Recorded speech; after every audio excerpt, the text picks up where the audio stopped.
बचपन में हमें स्कूल में पढ़ाया गया था स्टार और प्लेनेट के बारे में कि जो स्टार होता है वो जब चमकता है तो जो रोशनी निकलती है वो इसकी अपनी होती है और प्लेनेट इसका बिल्कुल अपोजिट होते हैं।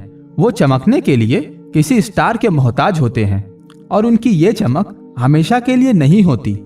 बिल्कुल इसी तरह टिकटॉक पर भी कुछ लोग थे जो किसी और की रोशनी से चमक रहे थे और इस गलतफहमी का शिकार थे कि वो भी स्टार हैं, जबकि असली स्टार तो बस कुछ ही लोग थे जो अपने टैलेंट के दम पर चमक रहे थे। लेकिन ज्यादातर संख्या ऐसे लोगों की थी जो किसी और के गाने या म्यूजिक को कॉपी करके या इस पर सिर्फ अपने होंठ हिलाकर लाइक्स और फॉलोअर्स बटोरने में लगे हुए थे और इसी ऐप के थ्रू इनकी अच्छी खासी इनकम भी हो जाती थी। इस टिकटॉक पर पैसा भी था और फेम भी। इसकी इसी खूबी के चलते टीनेजर्स इसकी तरफ आकर्षित होना शुरू हुए और पिछले 2 सालों में नौजवानों की एक बहुत बड़ी संख्या टिकटॉक पर आ गई, जिनमें से बहुत कम ही लोग ऐसे थे जो अपने रियल टैलेंट को टिकटॉक पर रिप्रेजेंट कर रहे थे। मगर जो इस पर पैसे और फेम कमाने के चक्कर में आए वो लोग अपने मीनिंगलेस वीडियोस से खुद का और अपने व्यूअर्स का दोनों का समय बर्बाद कर रहे थे। मगर उन्हें वो सब कुछ मिल भी गया जिसकी चाह में वो टिकटॉक पर आए थे। इस ऐप की चमक दमक में उन्हें कुछ दिखाई नहीं दिया। कुछ लोगों ने अपनी पढ़ाई छोड़ दी, इसे ही अपना कैरियर समझकर इसके पीछे दीवाने हो गए। रियलिटी से दूर वर्चुअल रियलिटी में ही अपनी दुनिया बसा ली। 29 जून 2020 को इंडियन गवर्नमेंट ने टिकटॉक समेत 59 चाइनीज ऐप को भारत ने बैन कर दिया। इस खबर के आते ही सभी टिकटॉकर्स के होश उड़े हुए हैं, क्योंकि टिकटॉक जितना आसान प्लेटफॉर्म इनके लिए और कोई दूसरा नहीं है।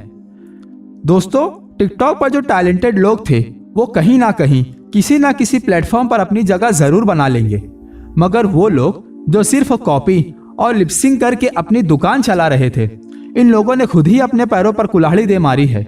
क्योंकि अगर ये दूसरों को कॉपी ना करते, अपनी तरफ से कुछ नया करने की कोशिश करते, तो अब तक कम से कम ये लोग अपने दम पर कुछ करने के काबिल होते।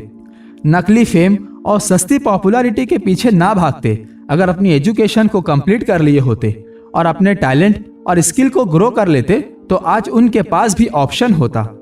अगर इन्होंने कुछ सीखा है तो वो है लड़कियों की तरह मेकअप करना, रंग बिरंगे बाल रखना और किसी जोकर की तरह घटिया सी शक्ल बनाना। बस इसके सिवा लाइफ में इन्हें कुछ करना ही नहीं है। हालांकि टिकटॉक इन लोगों की हरकतों की वजह से बैन नहीं हुआ, बल्कि इस पर तो डेटा लीक करने का आरोप लगा हुआ था और टिकटॉक इंडिया ने ट्विटर पर अपनी सफाई भी दी है और हो सकता है टिकटॉक वापस भी आ जाए। मगर बैन हटाने से पहले हमारी गवर्नमेंट को टिकटॉक को एक बार इस नजरिए से भी देखना चाहिए कि ये ऐप हमारे यूथ के लिए भी कितनी खतरनाक साबित हो रही है।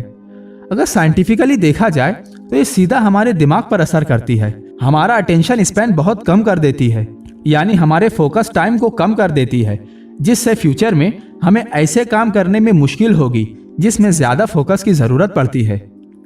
एक 15 सेकंड की वीडियो के चक्कर में कुछ लोग अपनी जान जोखिम में डाल देते हैं और कई बार इसमें इनको अपनी जान से भी हाथ धोना पड़ा है। इसके पहले भी टिकटॉक को बैन किया गया था, मगर 1 महीने के अंदर ही ये दोबारा वापस आ गया।